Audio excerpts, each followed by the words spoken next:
Lost Art with Andrew Cox, retired Master Gunnery Sergeant. thelostart.podbean.com. Get some merchandise and help support the podcast in getting our veteran voices out for all to hear. Now on all major podcast platforms. Be sure to like, share, and subscribe. Be a guest, tell your veteran story, discuss your veteran business or organization. Email The Lost Art with Andrew Cox at gmail.com. Andrew Cox, a Till Valhalla Project Ambassador. See the project story at tillvalhallaproject.com. Thanks for tuning in. Please enjoy the podcast that's giving a voice to our veterans. The Lost Art with Andrew Cox. Should be working.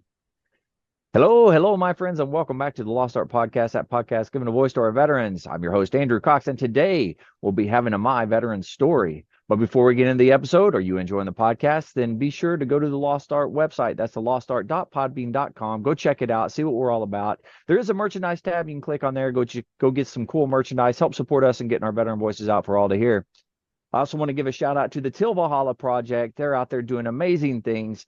And I'm just humbled that they allowed me to be an ambassador for that organization. But I encourage you to go check out their website as well. That's tillvalhallaproject.com. All right, with that, I have Donnie Farmer here. Donnie, how you doing? I'm great.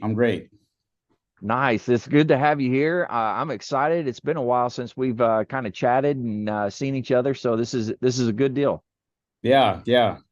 The last time I saw you, we were probably sitting through a discussion about who goes first for final drill or something like that.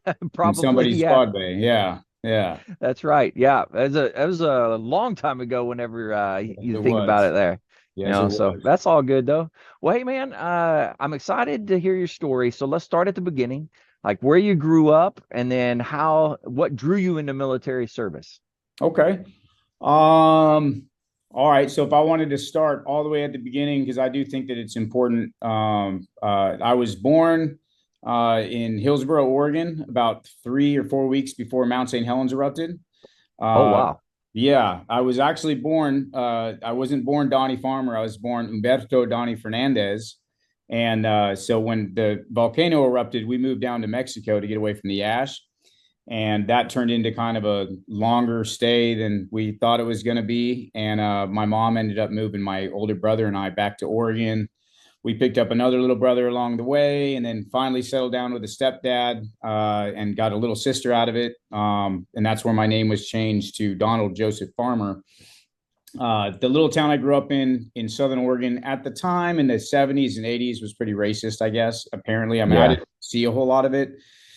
But my stepdad changed my name to kind of keep me from getting, I don't know, I guess picked on or singled out. But it didn't make any sense because I look the way I look, and my brothers are all blonde hair and blue eyes and green eyes. And I'm like, like if I kept my name, at least some Hispanic name, I probably could have, had something to go off of. So typical 80s and 90s childhood, our parents, I like to say they fed us and housed us, but they didn't really parent us. We raised ourselves. We played out in the woods. I watched Red Dawn more times than I can count. We grew up watching war movies, Full Metal Jacket, Platoon. And I just always wanted to serve. I always wanted to be an infantryman first and foremost. And I'd say when I was 13 or 12 or 13, I'd settled on the Marine Corps. My best friend's dad was a Marine, and he kind of sold me on it. So nice. I mean, high school for me was just a speed bump to get me to where I wanted to be. I joined the Marine Corps at 18, and 1998, I came down to Marine Corps Recruit Depot, San Diego.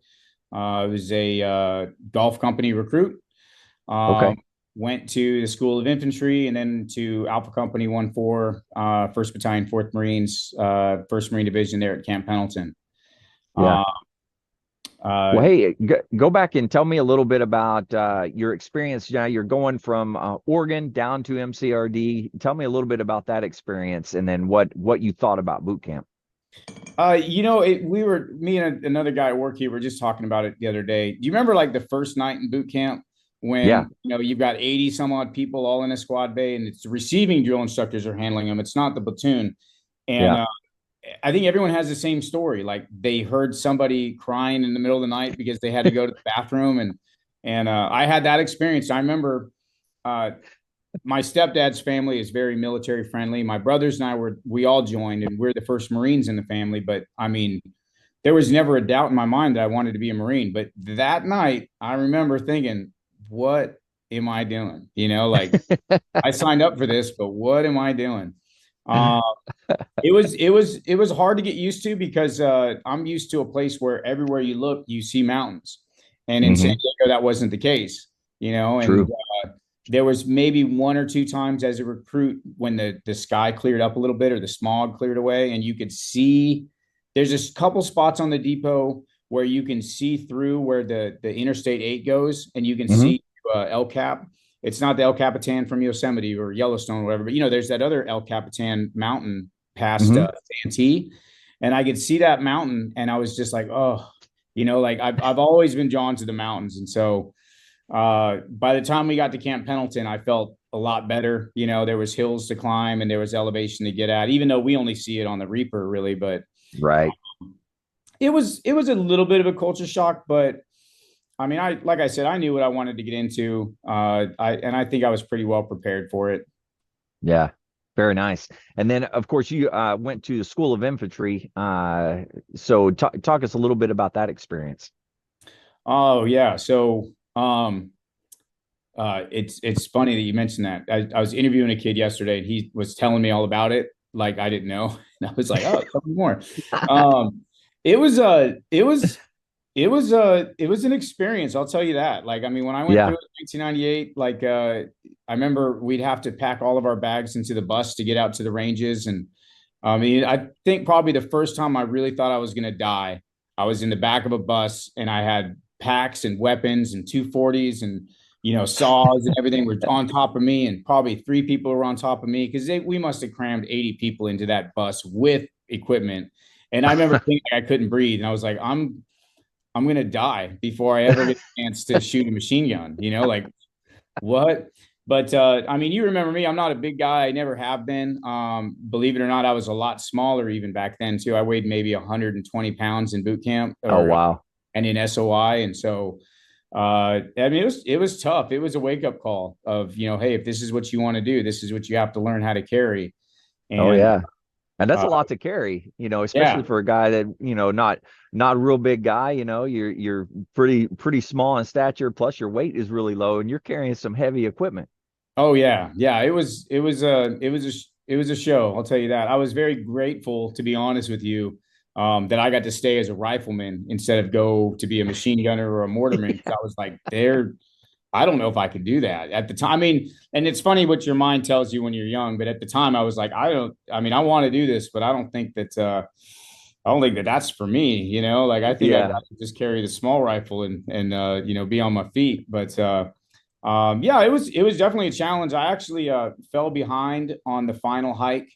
So I didn't drop, like I didn't get in the back of a truck, but I was way, way, way late getting in. And so because of Yeah. that, it recycled me to another class. And so I had to do guard duty for a couple weeks at SOI, and then I jumped in Oh, with another nice. company, did their hike with them, and then I got my orders, and it was literally a 2 mile drive from SOI Yep. to Camp Porno. And so yeah, Camp Porno. Do you remember that movie? Is it Happy Gilmore, the golf movie? Yeah. Uh-huh. And he talks about all the jobs that he has, and in every job he'll grab the hose or the broom and he does the thing, like Yeah, it's yeah, part of him.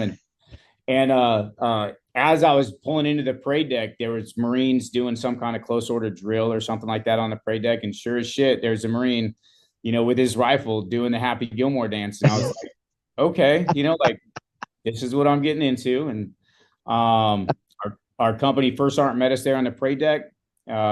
Sergeant Major Ventura, or First Sergeant Ventura was his name. Little small, I think he was Haitian. I'm not sure. Okay. But he came and he told us, he said, this is Alpha Company. We're the Raiders. What does that mean to you guys? And we're trying to figure out what to answer. And I'd always been into history, so I knew about the Marine Raiders of World War II. And so I was like, Right. boats, and I said it expecting that it was going to be wrong, but he was like, yes, we're a boat company. And so I was like, okay, cool. So yeah, Alpha Company 1-4, it used to be, I don't know if it still is, but back then it was very much a cult. I mean, we were the Oh, boat wow. Yeah. company for the battalion, riding around in the CRRCs, the Zodiac boats and whatnot. And so our Yeah. specialty was to launch from beyond the horizon, travel, 36 miles in the open sea on these tiny little boats, about 18 boats total. And, we were trained to basically take out surface air missile sites or early warning radar detection stuff and do a raid, which the definition of a raid is an attack with a planned withdrawal. So, Right. we got to move light, but it was cold and wet and dark. So, I mean, we became really, really close friends. All of the guys in Alpha 1-4, we're still extremely close just from Very that nice. 4 or 5 years that we all worked together. So, Yeah. let me think. So I got to 1-4 and we did our boat packages and we learned how to keep each other warm on the boat and try not to be as miserable as we could. And Now was that training down at Coronado? yes, yeah, the training's down at Coronado. And then we do a lot of training on San Clemente Island and then training on, I think they call it Red Beach and Green Beach and Black Beach on Camp Pendleton. So we do a lot of night raids and stuff up there. I went to Bridgeport for a Soul Climbers course. Didn't pass it my first go around, but I was qualified as we call it a Tourist Master, so tactical rope suspension. So I basically was able to still help with the boat raids, but I wasn't doing any climbing. And then we went on our first deployment, which was a Westpac, 2000. I think it was in 2000. We left like January 2000. Okay. We went to all the Westpac places, Hawaii, Australia, Thailand, Hong Kong, and then a bunch of places in the Middle East. Too many to remember, Kuwait, and Qatar, Oman, Bahrain, all those places. So back then, like if you hadn't done a deployment, you were a boot until you had at least one deployment under your belt. So I came back as a corporal and was a fire team leader. I went and worked for range control for a little while. Back then, like you would do a deployment for 6 months and then you'd have about 6 months of downtime while the old guys got out and the new guys came in. And then you would do a year and a half workup and then another 6-month deployment or something like that. Okay. But, so during that 6 months of downtime, I went and worked for Long Rifle on Camp Pendleton as a range custodian or range landlord. I think that's what it was called, which was the super skate job. Basically I had to be the liaison between the training unit and the range technician. But the problem is all the range technicians are all like retired gunnies and master gunnies and stuff. And so they pretty much knew the people they were working with. I didn't need to do anything but sit in the back and read books. And so that's what I did, and just sit in the back and, I didn't have anything to do. It was pretty boring, but it was okay. We managed through it. Came back to the unit, got a new drop of new Marines and new platoon sergeant, new staff sergeant, new company command, new everything basically. And now, how many would you say in a turnover like that actually turn over? Would you say like half? Yeah, easily half of them. So I mean, you've got easily half, maybe 5% re-enlist. They don't stick around for very long because they go to some other unit to go to some other billet. Not very many guys stick around. So but I became a squad leader. I went back to Bridgeport. I was there for 9/11 actually when that whole thing went down. No kidding. Yeah, so that was pretty surreal. I think about that a lot. So as you're up at Bridgeport, then like I'm assuming you're probably out in the field at this point doing stuff. We were doing what stuff. happened there? Yeah, we were doing stuff. That's for sure. Me and a buddy of mine, Jeff Keys, we had gone to the school previously before, and so we knew the instructors pretty well, and we were pretty good at convincing them to let us borrow the van. So we would take the van into Bridgeport and, party it up. And, the way it would work is in the morning, the Marines would go get, they could get a breakfast burrito and bring it back to the house. And then, we'd not march, but we'd hike from the berthing areas to the training area. And yeah, the guys started coming back in, and Jeff and I were partying the night before. And so when they started telling us what had happened, we were just, kind of in shock. We didn't really believe it. It sounded like something out of a Tom Clancy novel, and Yeah. the instructors came out and told us that the second tower had fell, and about face, or right face, forward march. And we get out to the training site, and it wasn't until I got back to the chow hall that night and I could actually watch the footage, and I was just, before it was real to me. Right. And Wow. calling my dad, my stepdad, who's a Vietnam veteran, and called them at home, and called my ex-wife, my first wife at the time. And it became real that this I don't know what I was expecting out of the Marine Corps, but like, it was about to be real. And so Yeah. it was pretty intense, man. It was pretty eye-opening, I guess you could say. So I get a quick question for you on that. Uh, Now, being in the infantry, when something like that goes off, like what is going through your mind? Like, because infantry's going no matter what. Oh yeah. So like, was it excitement? Was it worry? Like what, or did all of it go through your mind? It was, it's a little bit of all of it for sure, but we were all excited. Yeah. Nobody, I think we had one kid that went UA because we ended up deploying early to go over there. And Mhm. one guy went UA, and he was kind of a turd anyways. But the rest of us, we were pretty excited. We were stoked about it. I remember my friend got married, and we all, the whole platoon basically went to his wedding, which was Yeah. cool, to see the whole platoon there, all of us in our blues and stuff. And we got back from that weekend, and the company first sergeant passed word like, hey, you're deploying 2 months early so that you guys can go to the Middle East. And that, I think, is when it was like, because we already knew we were leaving, in 3 Right. months. And then now all of a sudden, hey, pack your stuff. You guys are leaving now. Um, I remember being in the parking lot, and, me and my buddies that we came up in the Marine Corps together, looking at each other, knowing like, okay, well, we're going. This is Yeah. real now. So, it was exciting. Of course it's scary, but, it's mostly scary just because you don't know what you don't know. Mhm. But, that's why we joined. So, here True. we go. Yeah. Very nice. So you end up going 2 months early. And did you take a ship over? Like, were you on the ship? Yep. We were on the Ogden on that deployment. Okay. And the first deployment we were on the Denver. The second deployment we were on the Ogden. It's an LPD, landing platform docking ship. So Right. it's got the well deck for Amtrak's, and basically it's Amtrak's and the boat company. That's their home on an Got R. it. And then all the tanks and support, those are on the LSD, and the helicopter company, and then force reconnaissance and whatever. Those guys are on the LHA, the helicopter ship. So Right. um, but yeah, we went over there, and we actually hit a submarine while we were coming into the Persian Gulf. We hit the Greenville. No kidding. Yeah, Wow. I slept right through it too. It happened like from me to the wall, but it didn't wake me up. What? Yeah, it's wild. And it gets even wilder. The first deployment, when we were on the Denver, we hit another ship too. So the lesson is don't ever get on a big boat if I'm on it, because I'm 2 for 2. That's Um, pretty good.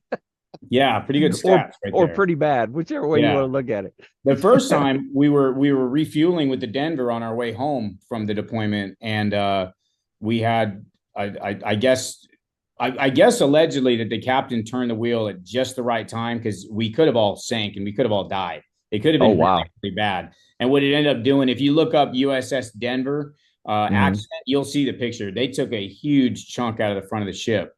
And so Wow. yeah, I think I was in the head cleaning, and they sounded the collision alarm, and me and my buddies were like, looked at each other like, we know what that sound is, but what does that mean? And then all of a sudden we all fell down. So Yeah. but on the second deployment, yeah, we took a huge chunk out of the side of the ship. And so they ended up dry docking the ship in, I think, Bahrain. And they sent my company, they split us up. They sent some of us over to the helicopter ship, the LHA, the Bonhomme Richard, which is also no longer here. Yeah, definitely don't get on Hmm. a boat with me. Um, and they sent my platoon to the Pearl Harbor, where we went into Africa for like about a month and did some training, some humanitarian stuff and some anti-piracy stuff. It was a kind of a combination of all three things. Okay. And then we ended up back on the LHA with everybody else, because at the time, when we first went into Afghanistan, I think it was 3rd Battalion, 1st Marines was the first guys that went in. And, like situation normal for a little while, I mean, they went in there, they took back the embassy and the airfield, and they didn't need anybody. So we did gator squares off the coast of Pakistan for 3 months. We had 4 days in a row, I mean, like we didn't see anything. And so to go back to what you were saying, were you excited? Like, yeah, we were really, really, really excited. And that year was the year that Black Hawk Down came out. Yeah. What's that one with Owen Wilson, Behind Enemy Lines? Oh yeah. Yeah. So we all could really feel with his character. He wanted to go play in the big game, and it just didn't happen for us. And so we ended up going back to Camp Pendleton, but we were gone for 9 months. We were gone for a long time. Yeah, wow. It was a long deployment. We hit Thailand on the way back, and Australia on the way back. Well, that's good. You got a couple of good ports on the way back, so we did. That's a good thing. We got a couple good ports, and we probably had more fun than we were supposed to, but we had to get it where we could. So I actually, like I said, I was married to my first wife at the time, and we just we're very different. She's very religious, and I was definitely not at the time. And she grew up in the Navy. Her dad was a Navy guy, and she was like, "Hey, look, I don't want to do this anymore." And I was like, "Well, I mean, I don't either. If I'm not going to get to go, to fight." And back then, I don't know how much you remember, but it didn't seem like this war was going to last as long as it did. Yeah, and then I agree. And then Iraq wasn't even on the horizon yet, and so, I wanted to keep my family together, so I decided to go ahead and get out of the Marine Corps. And that lasted all of 3 or 4 months before I was like, I can't do this anymore. This was 2002 now. Yeah. And I went to the recruiting office there in my hometown. And, I was actually going to try to get into the Air Force, try to do pararescue. And they had, I took their test, I passed it and all, but they were offering me like a reserve spot. And again, my ex-wife at the time was like, well, you're going to be deployed again all the time. And so, I tried to make her happy. So I said, okay, well, I'll just do this recruiting gig for a while with the Marine Corps, because they brought me in as an extended active duty recruiter. And I did that for about 2 years. And then I realized that EAD recruiters in the recruiting field are like, it's a pipeline. If you start as an EAD recruiter, you pretty much, they want you to become 8412, which is a career recruiter. Yeah. I hated recruiting duty. I absolutely hated it. I mean, it was just, if I didn't like the kid, I didn't want to put my name on. If I didn't want to have him in my fire team, I didn't want to do it. But at the time, this was 2003, 2004, and part of 2005, like, that was the time of the surge and everything else like that. Right. The invasion of Iraq. And they didn't care. They were like, just give us people. And I was like, I didn't feel comfortable doing it. Plus, I went through my divorce, and I got really into alcohol back then too. Like, I mean, I got probably thrown in the drunk tank, I think 3 times while I was on recruiting duty. Oh, wow. Yeah. Luckily, like, I mean, I got all my good conduct medals. I was able to keep it all on the low, but the command knew about it. So when it came time to, my contract was coming up, and so I pulled a fast one on them. I said, my shop knew what I was doing. The guys in my RSS, we called it the Dirty South back then, because we were the Southern Station in Oregon. I told them, I said, hey, look, I don't want to do this anymore. I want to go back to the fleet. So let me get out, and then let me come back in as a reassessment, as a retread basically. And so, I told my RSS, or I told the command that I was going to get out and do contracting or something. And so I got my EAS, I got my DD-214 for the second time. And then I literally went back in the next day and said, sign me up. And, I went back up to MEPS, swore back in, and I went to 3rd Light Armored Reconnaissance Battalion in 29 Palms. Oh my gosh. So what did the command, like, I'm assuming they found out about it. Oh, yeah. Well, and the thing is I didn't go straight to 3rd LAR. I had to go and continue working at the station Oh as no. a like a recruiter assistant until they found a boat space for me. So they got their Wow. pound of flesh, dude. They got their pound of flesh for me. My plan was to I wanted to go try out to get into force reconnaissance, and so I flew Hmm. myself on my own dime down to Camp Pendleton, stayed at my old platoon sergeant's house. I went and I took the test, passed the test, and then during the interview process, they were like, I had this long statement prepared, and they asked, so why do you want to come here? And it was a master gunnery sergeant. I was a young sergeant at the time, and my statement just left my mind, and Yeah. I said, dude, I just want to get back into a Zodiac and carry a saw again. And he was like, you're coming. But because I burnt my bridge with RS Portland, the sergeant major and the CO said, you are too senior of a sergeant to go there, because this was before MARSOC came up, and Yeah. Yeah. Yeah. it was a mess. That community was kind of being pulled in a bunch of different directions. They said, well, you're too senior of a sergeant. You've been in for 7 years now or something. So Yeah. no, the boat space you filled was for an 0313, which is an LAV crewman. So you're going to third LAR, whether you like it or not. And Oh man. they gave me a fitness report that was, I mean, we talk about velvet daggers and fitness Yeah. reports. No, Yeah. there's no velvet dagger. There was just straight guillotine for me. Like that that that CO, he was not happy with me. But so I showed up to third LAR, and I think I met my platoon on the ramp before we went on a month-long field op in Fort Oh Irwin. wow. And I mean, I'm coming from the straight leg. If they tell me we're going to be gone for a month, like, I pack my bag like I'm going to be in the field for a month. Yeah. And these guys, showing up with coolers, and I never brought my wallet when I went to the field, because why? You ain't going to buy anything. But it was totally different kind of training. I mean, like, Yeah. I ran out of cigarettes on day 4 or something like that. But luckily, I had another guy that was there, Jake Pakacek, and another guy, Tim von Reisfeld.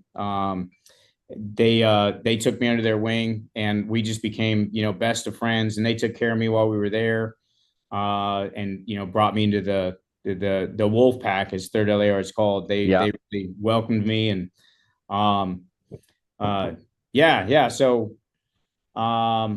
yeah, I went from having my own house in Oregon to being back in a barracks room again. I had been in a barracks room in 5 years, and now all of a sudden I'm back in a barracks room. At least I got to share it, or have it to myself. But I had to put all my stuff in storage. Yeah. And again, I was drinking a lot back then. Like, you don't realize it even when we worked together, but I was a mess back then. I mean, I was I was a highly functioning alcoholic, but I was dealing with a lot of depression and anxiety and this, that, and the other before I even went over to the sandbox. Yeah.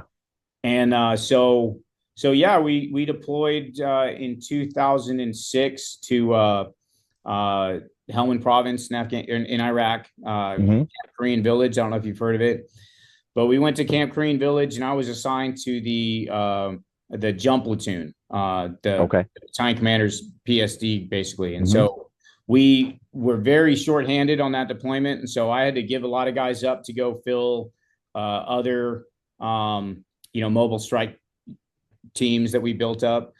So I had bare bones guys. I actually became the platoon sergeant. My platoon sergeant became the platoon commander, and I was the platoon sergeant for these guys. And yeah, we spent the first part of the deployment in Camp Korean Village, and then we went to Rawa and took over an AO from the Army. There was an Army Striker Battalion up there. We went and took over for them.